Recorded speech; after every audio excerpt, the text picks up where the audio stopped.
Hello and welcome. I am Humphrey Hawksley, and this is Goldster Inside Story, and it is just past midday in England, but, and I don't believe I'm saying this, it's 4 a.m. in Seattle on the west coast of America, where our brilliant guests have got up, or maybe they have not gone to bed, to talk to us about good parenting. Well, not quite just about good parenting. It's the skills that they picked up in their day jobs, feeding into a fantastic blueprint of how we could all live better lives. Better is really the wrong word, or get better results, or not beat up on ourselves when things goes wrong, when we mess up or wallow in regret and all that sort of stuff. It's about picking yourself up, dusting yourself down and punching on. Now, welcome to those of you joining us later on our new podcasts, streaming, catch up and all the rest in the Goldster expansion. Now, my guests, take a look at them. They might look like an amiable mom and pop couple living next door, but it's like it out of a movie, actually. They are, in fact, former spies. Yes, the real thing, the Central Intelligence Agency, covert operations, tradecraft, running agents, stealing secrets, analysis that goes to the president in the Oval Office. Now, we were going to have, some of you might remember, a James Bond themed month about now, following on from the hugely successful Agatha Christie month last year.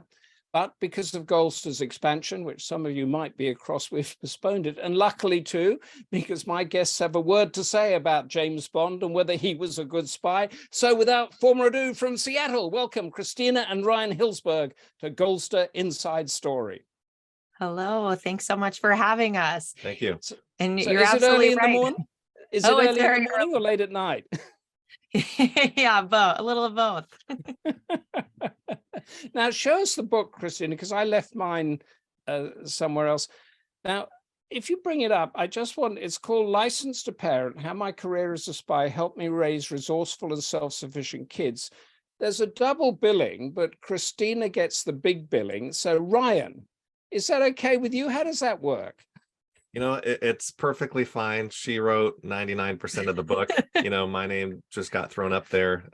I did write a few passages or paragraphs within each chapter, but the fact that her name is about 4 times the size of mine, that's just fine. It's the running joke in our family with Ryan Hillsberg. But in all truth, really, I mean, this book was and it was inspired by him. I mean, Ryan was a parent when I met him. He was already a single dad of 3 kids. Now we have 5 kids together. And so really he was the inspiration for me to write this book. He's the most amazing parent I know. And so I'm thankful for his contributions. Now, before we get into the body of the book, could you, Christina, read the first sentence, maybe the first couple of sentences? Sure. Contrary to popular belief, James Bond is an absolutely terrible spy. The primary goal of espionage is to gather intelligence clandestinely so that no one knows it's being done. Rather than shooting up a city or leading an elaborate car chase, the best spies in the world operate in the shadows, quietly stealing state secrets from around the world right under the noses of foreign governments. And that is what both of you used to do? That's right. I spent the first half of my career on the analytics side of the house, writing analytic assessments and briefing the president and other senior level policymakers, mostly on Africa. And then the latter half of my career, I was in the clandestine side, the director of operations, meeting assets, collecting intelligence, the tip of the spear. And that's actually where I met Ryan. So yeah, I was in. Go ahead. Sorry, go on, Ryan. Yeah. Yeah, I was in the clandestine side and the directorate of operations for about 13 years. And, you know, the whole time I was either overseas or on TDY or PCS and, you know, gathering intelligence and meeting with sources and different targets to acquire intelligence of value for our policymakers. So when you say you were overseas, were you sort of, disguised as a businessman or as a backpack traveler or something like that and going undercover? Yeah, I mean, there's different covers that are used within the espionage world. You know, diplomatic cover is the most used and sort of the easiest one, because as you're conducting clandestine operations, you know, you want to have diplomatic immunity, if at all possible, when you're operating in foreign countries. And so that gives you a level of peace and safety, to make sure that if something does go wrong, you're not going to be detained indefinitely. So you could be the cultural attaché or the trade attaché or something, but actually you're going out and meeting people and stealing things and sending them back, that sort of thing. Exactly, potentially. And if you're being chased like James Bond, it means you've done something terribly wrong. So in every James Bond movie, he is really messed up. But we love him anyway. We are big fans of the franchise. And Ian Fleming was a pioneering naval intelligence officer, wasn't he? So he would have known what he was talking about, but he knew also what made a good story. Mm-hmm. And you mentioned, Christina, you said, don't get me on the Bond girls. Ryan, what do you think about the Bond girls? I mean, they're quite sort of sexy and that, aren't they? Yeah, it's interesting. For me, I think they're more than a honeypot, and they're very capable intelligence officers. And while I was going through the farm, some of the best intelligence officers that we had through training were females. And what I think is important to note is that they have skills and abilities and a way to approach different problems, that are different from, the way I would approach something. And from a surveillance detection perspective, and their ability to not necessarily be single focused on something, but to have what I call, and there's someone that we listen to that studies a lot of these things. She calls it diffused awareness. Your ability to multitask, and especially from a surveillance detection perspective, and from a foot for surveillance perspective, to be able to see a multitude of things at once. So just because the book we're discussing or about to discuss in detail is about parenting and about spying and parenting. Are you saying that men and women fundamentally think and operate differently? 100%. Christina? Yeah, I mean, I can't argue with that. I think, so much of our view of the female spy and what we expect her to be like stems from what we've seen in pop culture and in Hollywoodized versions, which tend to be these, sex pot versions of female intelligence officers, eye candy, arm candy, being there as a sidekick. But women are so much more than that. And we bring so much to the equation. We've been playing a huge role in espionage. I mean, since the very beginning. I mean, you look at Virginia Hall, who actually spied for the Allies and for the US during World War II. And there are just so many examples. And, women have really fought both at the agency, CIA, to be respected as partners over the decades. There was a time in the 60s and 70s where women were told that they couldn't run operations because they could get pregnant, and women did it anyway. And they showed that we have the capabilities. And sometimes we notice things that men don't notice either, but also we have an ability to blend in some cultures, because some cultures have views of women and think that we're not a threat. And so people may share things that they wouldn't normally share because they think, oh, that's just a woman, she's not important. So we can use that bias to our advantage. But then also we saw that even change, I think, in the Bond girl and the representation we're starting to see on screen. That's really been changing since 1995 when Barbara Broccoli took over the franchise from her father. We've been seeing more multi-dimensional Bond girls. Definitely. And I think that that's really great because it's more reflective of real life. But can we, because Ryan, you described the advantages and the skills that women have from being women. Christina, could you tell us what skills men have that women might not have? Oh my goodness. Well, when you work at the CIA, you meet a lot of James Bond wannabes. And I had done my fair share of dating within the organization. I think that's really common because you're spending, all your waking hours, with these people. And so you're wanting to connect with friends and romantic partners who understand your lifestyle. And by the time I had met Ryan, I had sworn off all operations officers. I would not date one. There is no way I would marry one of these James Bond wannabes. And then, of course, I met Ryan, and he was so fantastic at his job. And he had an ability to really do it with a lot of integrity. I think when you're looking at something like espionage, you're living in the gray, and there's a lot of ethical things to think about. And you definitely do meet people who, think that they're James Bond, and they are a little bit smarmier in the way that they conduct their tradecraft. And when I met Ryan, I was really impressed by him. He was very successful. He was the top producer at our field station of intelligence reports, and, had a way of meeting with assets. And so because I was coming as a subject matter expert, as an analyst, I had the ability to actually go to multiple meetings with different operations officers. So normally we're alone one-to-one with assets, but I actually was able to go with multiple operations officers in station when I first arrived and saw the different styles. And, usually ops officers don't actually know what their colleagues are like in meetings unless for some reason they have a reason to go together. And that's really rare. And so I got to see Ryan operate in the field with assets and was really impressed by him. So if he's not a James Bond wannabe, which I presume he's not because you stopped dating them, is he a George Smiley wannabe? What do you think? George Smiley, the character from John le Carre, for those that might not be familiar. I think what really makes a difference between, a good intelligence officer and a great intelligence officer is authenticity. At the end of the day, how I was raised professionally, and also Christina, it was our first jobs out of college, and it's all focused on trust. Everything at the agency, from the training to how you operate in the field, how you collect intelligence, meeting with assets, it's about earning and building trust. And the more authentic that you can be, the more yourself you can be, the more truth that you can put into your operations, the more successful you are. There's a lot of intelligence officers that may fake interest into something, and a lot of people can see past that. But the more genuine you can be, the more authentically you that you can be, the better.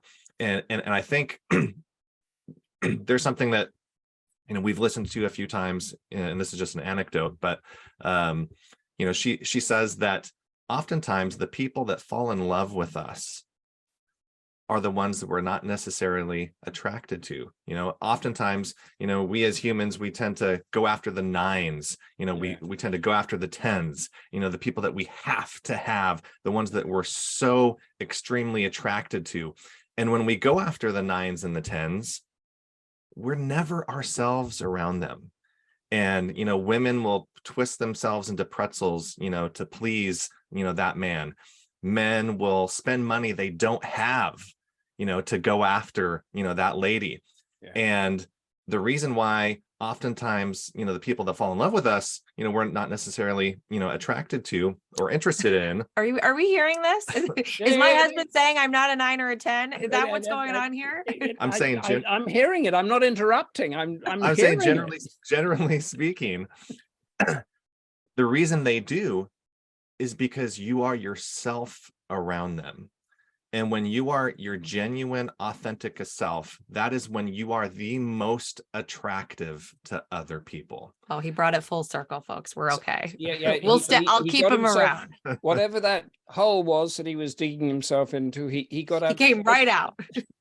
But the sort of comparison there is you're talking about getting to know somebody as a colleague. And as you said, Christina, working all hours, cheek by jowl, often against deadlines in very high stakes operations, and that is comparative to parenting, because you might be very well attracted to somebody and have children with them, but actually when it gets down to the parenting, you have got high stakes, cheek by jowl living there, which is now, all you wonderful audience out there, if you have got any questions about spying, about what intelligence operatives do, about parenting, about grandparenting, and about living generally, and how you mentioned the farm, didn't you?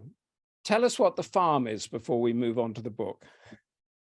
So the farm is where intelligence officers go to really, in other words, to receive, traditional espionage or spy training. It's where you get your field tradecraft certification. And it's several months long, at least six to 7 months. And you're trained on everything from running operations, to different types of weapons, surveillance detection routes. And what a lot of people don't realize is that, they might think, there's a lot of physical training within the farm. Actually, no, very little, if anything at all. It's all mental. And one of the greatest lessons, I think, and I talk about this a lot in corporate America as well. I think one of the greatest lessons that's learned from the farm training is to embrace failure, to not be afraid to fail. And a lot of the training at the farm is geared towards making you fail, because when you fail, I look back at my training career at the farm, and there are mistakes that I made in training that I would never make in the real world. They're ingrained on my brain. And I think that's a really good way to prepare officers to go into the real world. And I can honestly say nothing that I ever did in the real world was as difficult as what my training was. And I think that gives people confidence. I think that empowers people. And, I've received training at other government agencies, at private sector companies, et cetera, and nothing comes to the level and the standard that I received while I was in the agency. So the CIA doesn't, and I just have to ask you this. All these balloons that are flying around the world, we've suddenly discovered them and surveilling and that. Is that part of intelligence gathering that you were involved in, or have they just suddenly popped up from Mars? Yeah, I think that's more of a signals intelligence. At the agency, we're focused on humans. Human intelligence, we call it HUMINT. And, that's not something that I would have gotten into, or Christina, but that is definitely a way from a signals intelligence perspective to collect information. To collect, and everybody does it. It just happens to have come out now for some reason. Yeah. Emma, as I did say that the Goldster guests have to try to answer every question. Emma, wonderful Emma, thank you. Are lady spies trained in the art of seduction? Does the selection target only attractive women? Christina, that is one for you, obviously.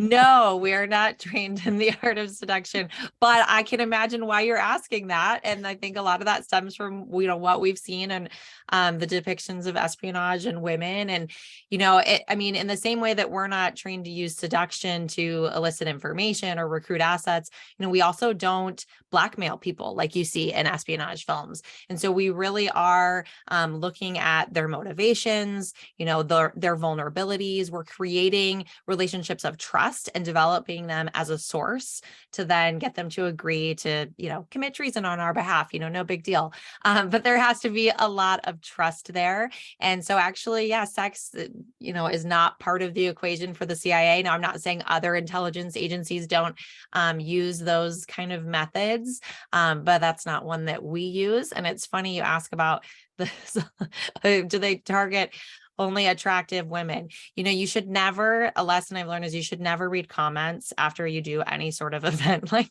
this that live on YouTube, because we did one over a year ago and, Ryan mentioned to me the other day, he happened to pull it up and he's like, yeah, there's like comments on it.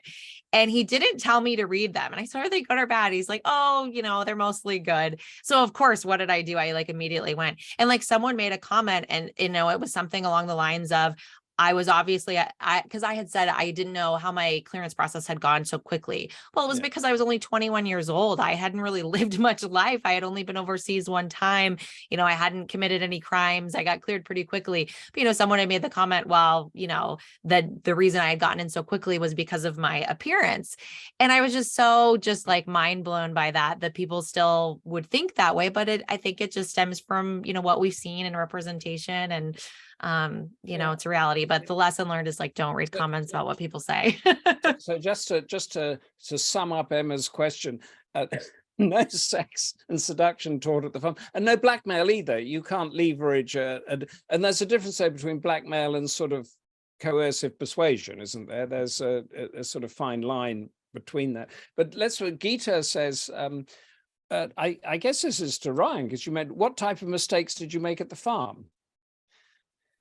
Yeah, there's a lot. There's several. I'll choose a quick one. For example, when you're at the farm, you're trained for a number of different scenarios, and even going, to the sandbox, for example, and where there's roadside bombs, other things.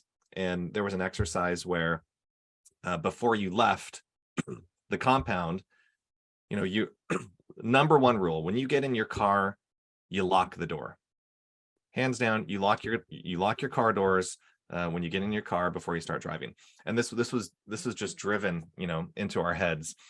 And what was funny is, and we didn't know it at the time, but for every student that was leaving, the instructor would stop them on the way out. They've already locked their doors. They've already done their checklist. And at the last second, as they were driving away, the instructor would run up to them, stop them, open their car door, talk to them, give them one last piece of advice, and then would shut the door and let them go off. Well, they didn't lock it again. And they didn't lock. 90+% of students did not lock their car doors again, because in their minds, they had already made that checklist. They had already checked that, item off of their list, and on they went. And later on in this training op, they actually, you come to a stop sign, and I remember sitting there at the stop sign for just a split second, and my car door was opened, and someone had actually taken the keys out of the ignition within a second and a half. It was so quick, it was so fast. Again, just a small example of a mistake that I made that, again, is forever ingrained in my brain, and is also something that I have then rehearsed with my own children when they leave the house. Put your seatbelt on, make sure the doors are locked every time you get into your car, because you don't know who, and especially overseas, there's some countries, without naming any, where, you got to be very careful at stop signs. You got to be very careful at street lights. And when you stop, it puts yourself in a vulnerable position. And there's this term called get off the X, where the X is danger, and you want to stay away from danger. In some countries, a stop sign or an intersection is an X. It's danger. And you just roll right in through. Yeah, you don't stop. You roll through that stop sign. There was we don't do that, but we had what they call hostile environment courses when, as a journalist going to war zones. There's one that I always remember, is that always stop your car in front of the other one so you can see the tires of the car in front of you touch the ground. That will give you enough time to get out if anything happens. And even now in London traffic or wherever I always stop so that I can see that. And that saves you, just to change lanes and that sort of thing. But these are little tips that stay with us. Christina, tell us your biggest mistake quickly. Oh gosh. I don't know mistakes. Let's see. I'm trying to. Apart from all those wannabes you dated, tell us your biggest mistake. I have a great one.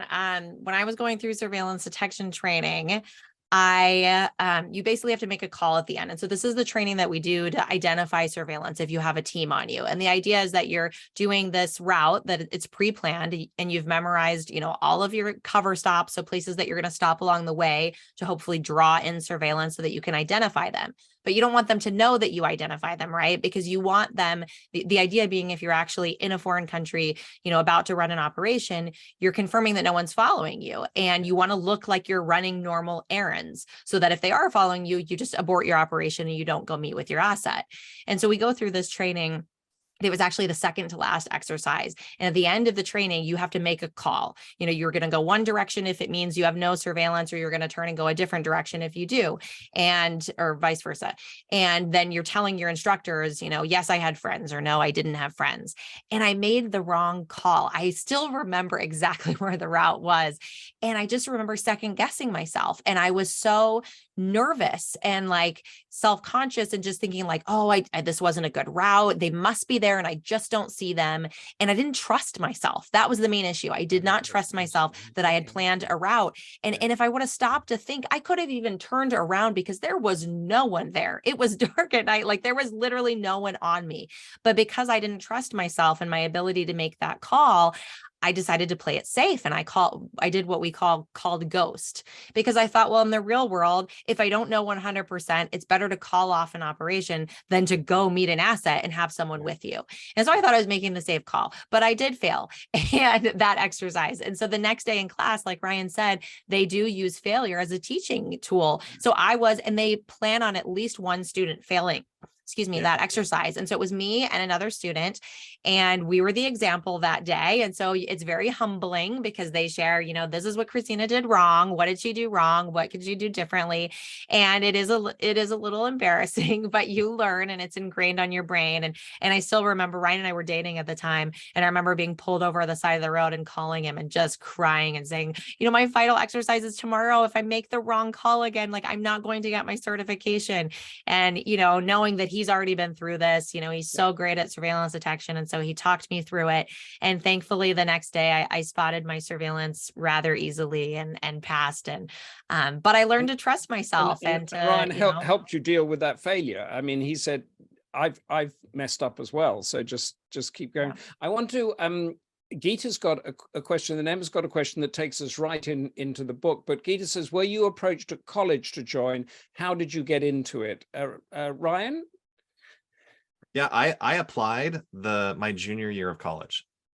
And, it's something that I had always wanted to do. Wasn't sure how people did it or how you got in. I came real close to being a lawyer from doing a few different other things. But yeah, I applied my junior year. And, it can be anywhere between, a 6 to 12 to 18 to 24 month process. But by the time I graduated my senior year, I had an offer of employment and I went straight through. Oh, brilliant. And you couldn't tell anybody you had applied? Was it secret, your application?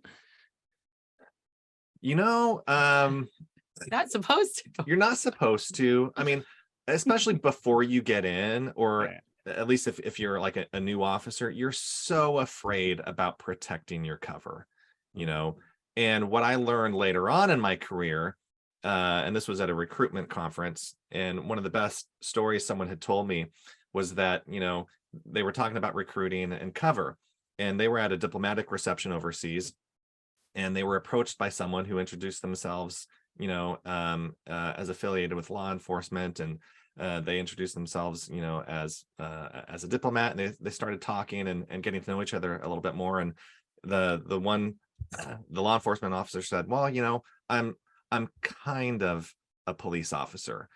And by that time, he had sort of guessed that, he was probably intel. And so then the diplomat responded, well, I'm kind of a diplomat. And what you learn later on in your career is that cover is just a tool. Once you've been overseas on a tour or two, most people know who you are. You can walk into a diplomatic reception and kind of know, okay, there's a Chinese intelligence officer. There's the Russian. I've seen these guys before. They look a little bit different. They operate a little bit different. They talk a little bit differently. And so cover really is just a tool. But when you first get in, you are so scared about protecting that cover that you often and they tell you not to tell people, but people tell their parents, people tell their girlfriends, etc., etc. I mean over here you mentioned the cover and that. I mean, we have, and I think you have too, declared and undeclared. So if you go as a diplomatic thing, you are a declared agent, so that everybody knows. Right. If you are undercover, you don't have that protection that you mentioned. Christina, how did you get in? So I was recruited off my college campus. I did not have dreams of working for the CIA. I actually had an interview with the Peace Corps around the same time and was wanting to do humanitarian work. I studied Swahili and Zulu and African studies in college. And so that was kind of what my plan was. And I knew there was a government agency on campus that was interested in people with foreign languages. And so my professor had linked me up with a recruiter and I sent my resume. I actually skipped the interview. I didn't know it was with the CIA. I drove about 4 hours away from my university with my Zulu class to see Ladysmith Black Mambazo, which I thought was way more fun than an interview. Yeah. With a, nondescript government agency. And so I called the recruiter and said that I had car trouble on the way back, which was actually a lie until I did have car trouble when I was about an hour away from my college. So that is like a lesson that my mom always taught me. Like, you don't lie about something like that because it will bite you. And so I got back in town and I remember I was sitting in my Zulu class and he called me and he said, I'm going to stay an extra day. I really would like to meet with you. And I thought, all right, let's just see what this is about. And I showed up to the interview and found out it was with the CIA. And he told me about the position. And, I knew that I would be able to use my African languages, that I would be able to inform US policymakers on a part of the world that I was really passionate about. And I just had a much better experience in that interview than I did with the experience in the Peace Corps interview. And I got both offers. I could have gone to South Africa with the Peace Corps and, which was really appealing as well. But then I had the offer of the CIA, and, it's one of those things, it's the fork in the road. If you do the Peace Corps, you can join the agency, but you have to wait 5 years after you finish the Peace Corps. If you do the CIA, you can never do the Peace Corps. So I was sort of at this fork in the road. I knew if I was choosing the CIA that I was never going to be going and doing that humanitarian career that I thought I would have. But you know what? I didn't look back. It ended up being a really great career choice and had a fantastic time there. And now we're in a different chapter of life, writing books. You wouldn't have met your non-James Bond wannabe. That's right. That's right. Now we're going to get to Emma's question, which takes us into the book, which has disappeared from my screen, but I'm sure it'll come back. But firstly, because we're dealing with surveillance and everything, for our wonderful audience, look at these two screens. Do you notice anything different in them? Do you notice something that you should report back to Goldster as something that is slightly different? Put your answers in the chat and let's see what happens here. Emma says, and Emma, thank you for this. Can you, with us, give us brief examples of what convinces you that your job helped you raise resourceful children? And this is what you have written about, actually, is that all of the material that you've given us, those stories, the locking the car door, the fork in the road, the making the right decision, has gone into a book. So give us a nub of the book. Each of you, give us a 30-second encapsulation of the book, because I hope it's different and you disagree about it. So off you go. Well, when I met Ryan, like I said, he was already a single dad. He had 3 kids. And I wasn't, set out on marrying someone with kids, right? But these kids were so impressive. And I was so blown away by how independent they were, how interesting they were. I mean, these kids had more interest than I did as an adult. And I just thought, what is he doing with them that they're just so incredible? And I always tell, we call them the bigs and the littles because we have an age gap between our kids. And I always tell the bigs, like, listen, I wouldn't have married anyone with kids, but you guys were special kids. And I knew it from the beginning. And what I slowly realized over time was that Ryan was already implementing some of what he had learned through, his CIA training and field experience into parenting, and with the goal of raising well-rounded, independent kids. And, that's something we've continued to do. We've had 2 more kids together. So we have 5 kids now. And so now we blend both of our experiences because, I have the clandestine experience like he does, but I was also on the analytics side. So we tend to view the world a little bit differently. And so that helps us partner and makes things interesting. And so we've blended that to have this, this parenting style. And the goal really is to, raise kids who are prepared for anything the world throws at them. I mean, Ryan mentioned training at the farm and the way the agency prepares you so that anything you experience in the real world is not as difficult. And we want the same for our kids. So, but in this, Ryan, do you agree that that's what the book's about, or has she got it completely wrong? No, she's spot on. I will say this, when I became a father, I quickly realized, you've got this little person that you are then responsible for, feeding them, taking care of them, their safety, their security. And it was clearly evident to me. And I got, I'm not really scared of anything. And I remember thinking to myself, there's going to become a point, and especially when the kids got older, I am not going to be able to be with them 24 hours a day to protect them and keep them safe. The world, it's a wonderful world, but it's also a dangerous world, and things happen to good people. And oftentimes we think, oh, it's never going to happen to us. And, it does happen. And I remember thinking to myself, I want to make sure my kids are safe when I'm with them, but more specifically, when I'm not with them. And that's sort of what started to initiate in my mind, the CIA training.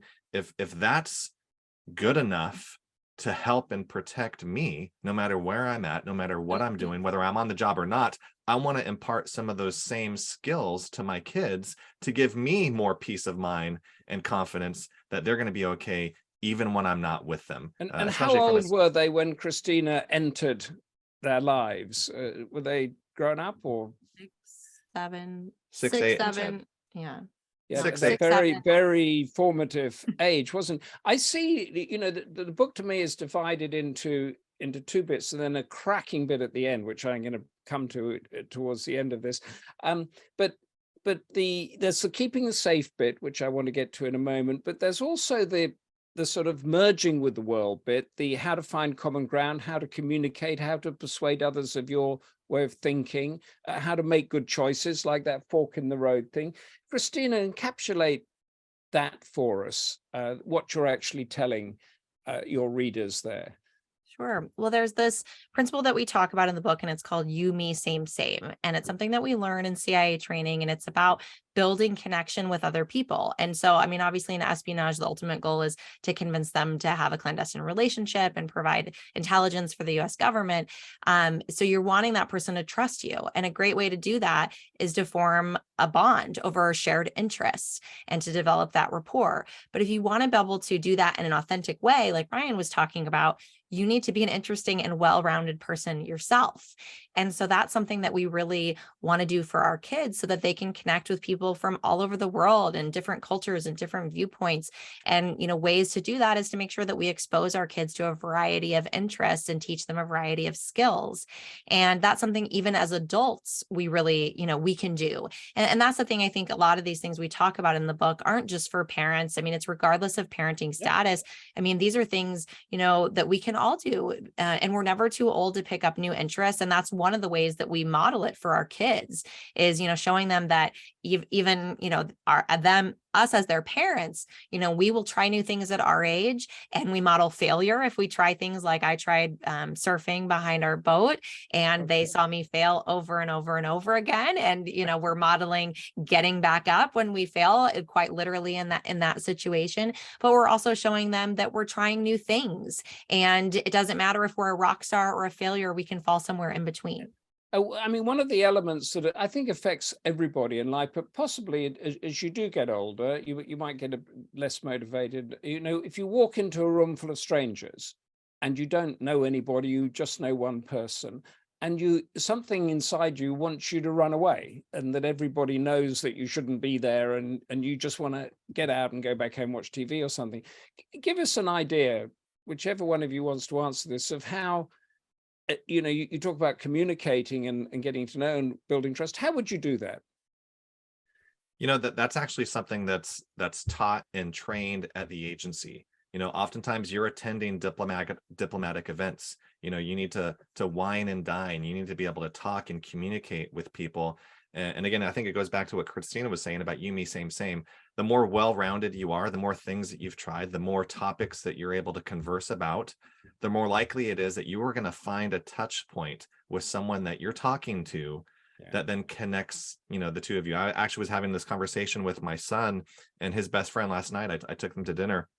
We were just talking about life. They're both going to college next week. And I was actually sharing this exact principle. And my son was like, well, that's sort of like when I was at, he did a job at a restaurant, and there was a girl that he really didn't know. And then he overheard her talking about The Walking Dead. And he's like, oh, I love that show. Yeah. And this was a girl that he wanted to talk to. He hadn't talked to yet. But that connection, that TV show, the fact that she said she watched it and then he chimed in and overheard her and got into the conversation, and it was natural. They bonded over it. And then, their ability to then talk and communicate with each other on a regular basis, that bond had been formed and cemented by just one shared interest. And at the farm, as it were, you go to classes on that. Do you do mock-up diplomatic receptions, or mock-up going to a dirt village and going in there, and that is that how it works? It is. You walk into a lot. There's a lot of what people don't realize is how much role play happens in training. And you're the instructors that we call going up against your instructor. These are people that have, men and women that have been overseas in the field, and they're using all of their professional experience to then help train you and prepare you for entering that real world. So yeah, there are staged diplomatic events where you are assigned to find the target that you need, the target that has access to information of interest, Right. and to talk to people at the reception, mingle, go around. And then once you find the target that you were assigned, you need to you, me, same. You need to develop a relationship of rapport, try to develop a relationship of trust with them, and then ensure and solidify a second meeting with them after the diplomatic reception. Okay. And I will say this, I think all of these skills, especially when we're talking about you, me, same, it emphasizes soft skills and the importance of soft skills. And there's a quote by the Carnegie Institute of Technology where they say 85% of your financial success is due to your ability to communicate. It's due to your personality and your ability to negotiate and lead. And shockingly, only 15% is due to technical knowledge. You know, you can be the smartest person in the room, but if people don't trust you, if you can't communicate with them, you're not going to be successful. And I think in terms of earning trust, when you peel back that onion, when you peel back all of those layers, you know, of earning and building trust, at the end of the day, when you look at it from its most simplistic form, it's all about getting people to like you. If people like you, they trust you. If they don't like you, they're more likely not to trust you either. And at what age would you start embedding this into a child in parenting, or a grandchild? You know, would you start sort of doing that, Christina? And we start a lot of the techniques that we talk about in the book when the kids are, I mean, what, 3 years old, really. We start talking about preparing for things, doing things like, you know, packing adventure bags for hikes and getting them ready for emergencies. We just had a conversation with our 6-year-old just last night because he had his first lockdown drill at school, which obviously is a difficult conversation to have. And the lockdown drill is not a COVID drill. That's a shooting drill, is it? That's right. Yeah. And so we had a conversation with him about that. And so it really is a balance, a lot of these skills too, because we don't want our kids to be scared of the world or paranoid. So it's not about, you know, developing a paranoia about any of that. It's about preparing them and recognizing that they're so much more capable than we often give them credit for. And so if they're aware of these things, you know, that they'll be more prepared for the world. But then also, you know, when you're looking at younger kids, there are ways to introduce these topics that aren't scary. And, you know, we use adventure, and there are different ways to do it. And so we start as young as 3 years old, and our youngest right now is 4. So we have kids ranging from 4 to 20 years old. So we're in all different life stages right now. And I'd say it's financial about responsibility. When would what age would you bring that in, Brian? as soon as you can, you know. At 3? I mean, yes. So when the older kids were young, I made them leather money pouches, is what we called them. Okay. You know, and they would get an allowance. And, you know, oftentimes it was just, you know, coins, you know, every now and then there'd be $1 or something in there, but, you know, they were responsible for their money. You know, we would go to the store and they would be able to use their money, you know, to purchase items. And as they got older, you know, they would then, you know, get a bank account, they would get a debit card. You know, last night I was talking to my son and his best friend about credit cards, about Roth IRAs, about setting themselves up for success from a financial perspective as they go off to college and become young adults. One funny example, when the bigs were, you know, early young teenagers, I always tell them to never use their debit card. I actually have never used my debit card ever, except for an ATM to withdraw cash. Yeah. And, you know, the rule that we had with them was, you know, do not use your debit card at a store, you know, get cash and pay with cash.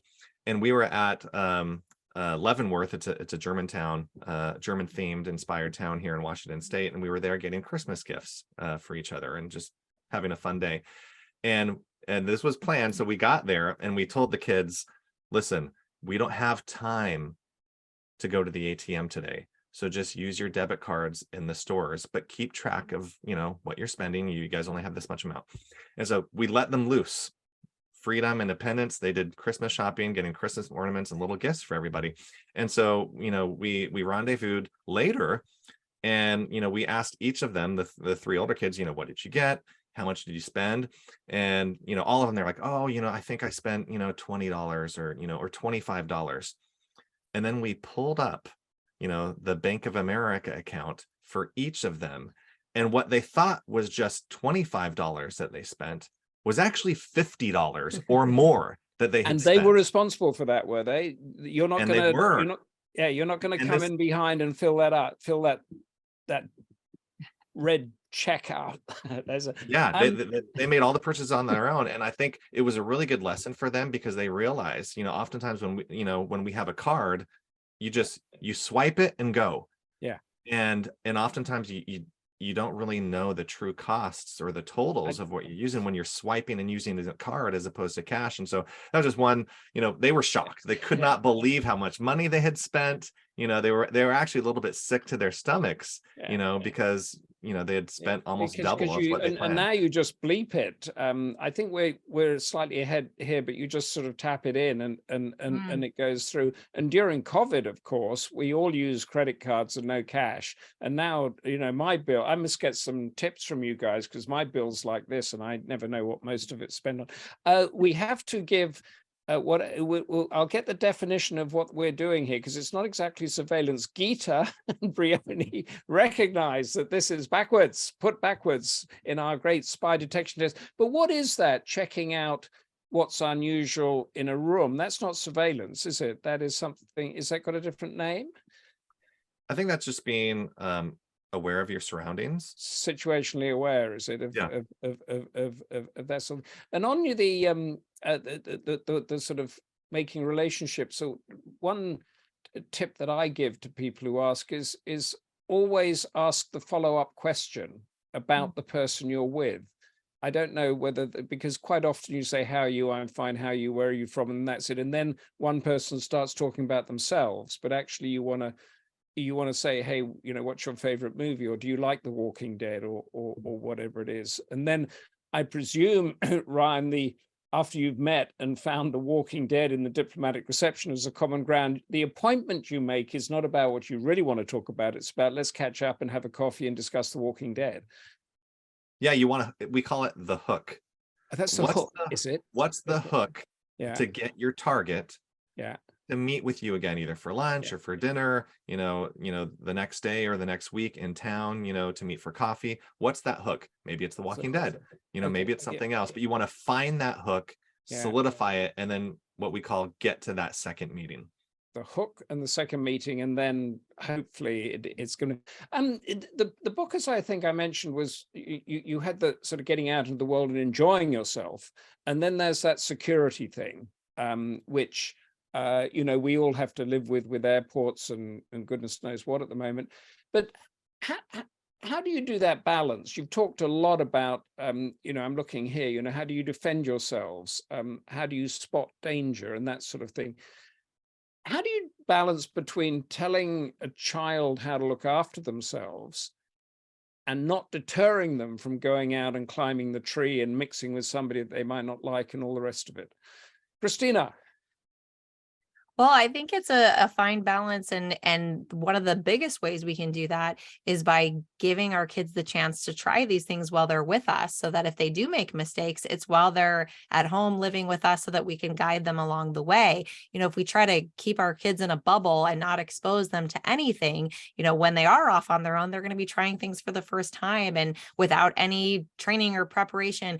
And so really it's about giving them the chance to do these things now. I mean, you mentioned climbing the rocks and stuff. I mean, that's something that I have a hard time with doing because I'm the more anxious parent. And so, I think it's important to be aware of your parenting style and your own energy. And so there are some things that I just let Ryan take the lead on. And, I think part of it is we live in the Pacific Northwest, and I think maybe it's a rite of passage, climbing boulders and things. And so that's something that our kids like to do. And, they're exposed to it. And so they know how to do it in a safe way. And so I think that when we do give them the opportunity to do these things, we can provide those tips and guidance. And, and it's a balance, because like Ryan was saying, the world is a wonderful place, but there's also danger that we need to be aware of. And so making sure that we, share those things in fun ways. We like to use movies as examples for kids to show them, what to do in scenarios, what not to do, what it means to listen to your gut. when there's a dangerous scenario and how to get out of there. We just started teaching our 6-year-old because of the lockdown conversation. We started talking to him about this get off the X principle that Ryan was mentioning earlier. Do you want to talk a little more about that? Yeah, and I think this is important. This is actually a principle that I teach in corporate America as well. When you look at active shooter training, for example, at least here in the US, it's run, hide, fight. If you're an active shooter situation or scenario. And there's a reason why they recommend to run first. And it's because running is the only thing that gets you off of the X. Running is the only thing that gets you away from danger. And I think a lot of movies and TV shows, they do a disservice, especially in terms of the fragility of the human body. The human body cannot endure what we often see in movies and TV shows. You can't get beat up by 6 people and stabbed and shot and still save the world at the end of the day. No, I mean, you stub your toe, you get a sliver in your foot. You're having a difficult time walking. And so, especially, from a kid perspective, but even adults, we see on TV all the time, or news articles of someone dying from just one punch. And it's either it might be the punch that kills them, or it's them falling and then hitting their head on a curb.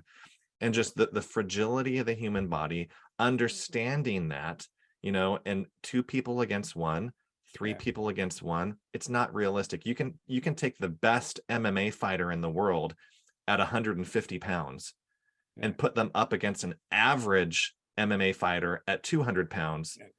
And 9 times out of 10, the 150 pounder, they've got no chance, because there's a size and a weight difference between the two. Over here in Britain, we have we don't have, guns are basically banned, but we have a lot of stabbings now. And I think just in the past week, there have been 2 stabbings of 15-year-olds by 11-year-olds or something. Do you have that problem in the States as well, the stabbing problem, or is it all guns? No, it happens. It happens here too.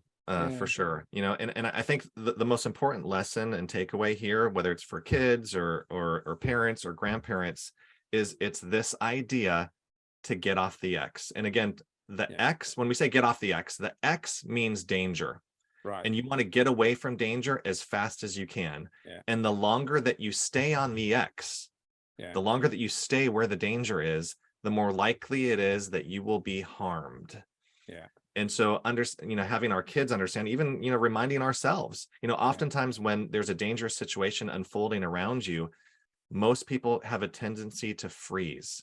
They don't move. They stop. They're frozen. They're watching. They're not moving. And they're staying on that those seconds are too. So getting back to the beginning, the danger situation is the stop sign and the unlocked door, and you need to lock the door and just keep moving. Emma, goodness, we're almost out of time, but Emma asks, after you retire, do you feel safe, and can you go on holidays to countries which you perhaps spied on, and do you get government protection for life? Good question. I wish we did. There are some places that I think we would not feel comfortable going. But by and large, I mean, we do still enjoy traveling. But yeah, we no longer have that diplomatic immunity. So you don't, but so you wouldn't go to places that I wouldn't go to either, but you wouldn't go to China or Russia right at the moment, for example. Not at the moment. I have been to China after, actually, in my post CIA life, actually. So thankfully I've been there. Probably wouldn't go there anytime soon. And you're not going to take a balloon trip over China, are you? Hot air balloon over China? Emma says, with the state of affairs in the world today, thank you, Emma. I will buy your book for my children to teach these safety and resourceful skills to my grandchildren. That is my Christmas present sorted out. Lilette says, same here, Emma. Birthday gift for my daughters to teach. A few times I got scared, less I froze. These are really good information you've been planting on. Now, I want you to stay there with us whilst I tell our audience what is coming up. And then I'm going to come back to you for some final magnificent thoughts. Coming up, we have February the 17th, which is tomorrow. Goodness, yes, tomorrow. I'm with Bob Gourlay, the cyber threat. Know the Threat to Beat the Threat. We're dealing with threats again. Bob was the Chief Technology Officer at the Defense Intelligence Agency. He's a really compelling character. I talked to him a couple of days back, and he's going to tell us what makes the security of our banks, credit cards, phones, and how to keep as safe as can be. We are staying on theme this week. He is another SpyX client. We put that in the chat. Check out that website. It's really fascinating. And then we're back to literature again. We're with Marika Cobbold and Lucinda, February 23rd. Marika has just published her 8th novel, On Hampstead Heath, which tells the story of Thorn Marsh, who was raised in a house of whispers, meaningful glasses, and half-finished sentences. Sounds a bit like a diplomatic reception. And then Lucinda is 24th of February, book of the month, Lessons in Chemistry by Bonnie Garmus. It's a brilliant new bestseller, option for television, and a debut novel written by a woman in her 60s. There are no recordings on that one, so you can kick back and say whatever you want. Now, around February 28th, I'm going to be talking to my Goldster presenting colleague, Rosie Stanzer, who is trekking the Sinai. Some of you might be across that, and we hope she will be in the famous St. Catherine's Monastery to talk to us. That's why I say about February 28th. She might be a day earlier or a day later. And then March the 2nd, we welcome back the incredible Lena Sisko with her new book, Honest Answers. Lena is a former American naval interrogator and an expert on how to tell if people are lying. That's family, friends, colleagues, customer call centers. I won't go on from there. How to tell people are telling the truth. That's part of your trade, isn't it? It's important, indeed. Helps with parenting too. You're absolutely right. It's they have to trust you and you have to trust them, don't you? Yeah, we just had a conversation with one of our kids the other day, and we've told them this before, but when we ask you a question, it's often more than likely we already know what the answer is. So just be truthful with us, because we're not going to ask you something that we don't already know what we're trying to get out of it. And so that's what. Now you've done this book. You're both very active teaching and getting this message out. Is message the right word? I never know about that. Any new books coming up? Yes, I'm actually working on a narrative nonfiction book about the history of the women of the CIA and their fight for gender equality through the decades. And it uses cultural touchstones like the Bond girl to talk about, how the women's role in intelligence has changed over the years and highlighting their contributions. Oh my goodness. So this is the anti-Bond girl bestseller that's coming out, is it? That's right. That's right. And when are we likely, because we want to have you back, the Mom and Pop show from Seattle, we want to have you back when that comes out, a year or so? Yeah, so I'll be writing it over the next year, and I don't have a publication date yet, but that's in the works. And I also have a show coming as well that I'm working on that I can't give too many details about, but really exciting scripted series based on some parts of my life at the CIA. So lots of fun stuff coming. Okay. And will that have your name big and Ryan's name little, or how is that all? My name won't be on there at all. Now, talking about that, there's a wonderful bit, and I recommend you all have a look at this. I think it's towards the end of the book, where you've just begun together and you've got the 3 kids and maybe the other one. And I get this picture of you both at different sides of the room, and something's going wrong, and you're maybe not doing things, the other one does it, and you're texting each other of how to parent. I mean, tell us about that in a moment. Yeah, I think that's one of the ways that we will communicate. And if one of us doesn't like things that the other one is doing, you can always text in the moment. We try to stay on the same page. Parenting is a partnership, but we actually have a term that we use when one of us does something unilaterally, and we call it going rogue.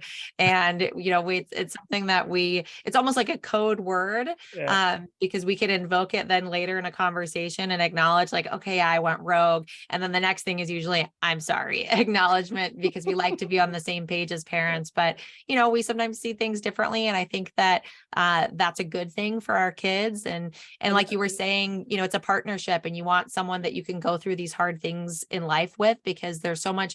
I think one of the themes in the book that we haven't touched as much on is resilience. And, life is going to throw you curveballs, and you want to have someone at your side who's your partner, that you're ready to tackle those moments together.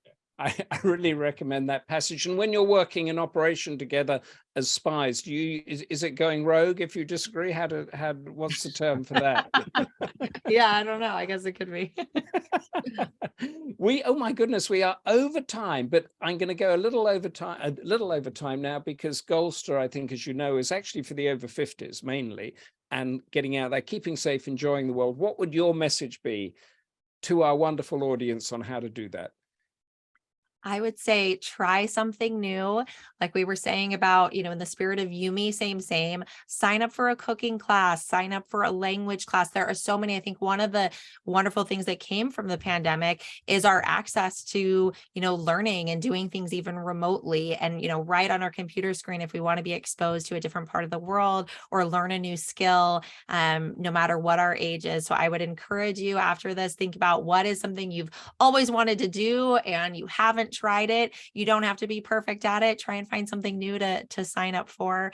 And think of us and Yumi, same, and how you're becoming well-rounded and more interesting with each new skill set that you're adding to your tool belt. We get a subtitle to the next book of parenting and later in life, the secrets that Josie Mooring says it's been gripping. Gita Garg, really interesting and inspiring interview. Thank you so much, Christina and Ryan. Fascinating chat, says Emma. Annette, that was really interesting. Good luck, Christina, says somebody, but they've gone off my thing. I think that was Gita. But that's it. Time's winged chariot is upon us. Thank you all for being with us virtually, and some with time machine technology. Thank you those who will be with us through our podcasts and our platforms and our streaming and all the rest of it. Thank you for the Hillsbergs, spying, parenting, and for everyone. Until next time, stay active, stay curious, stay passionate, and of course, stay Goldster. Until tomorrow with Bob Goley and Cyber. Thank you, Christina and Ryan, for being with us so early and giving us great insight really into ourselves with lots of laughs. Bye. Thank you.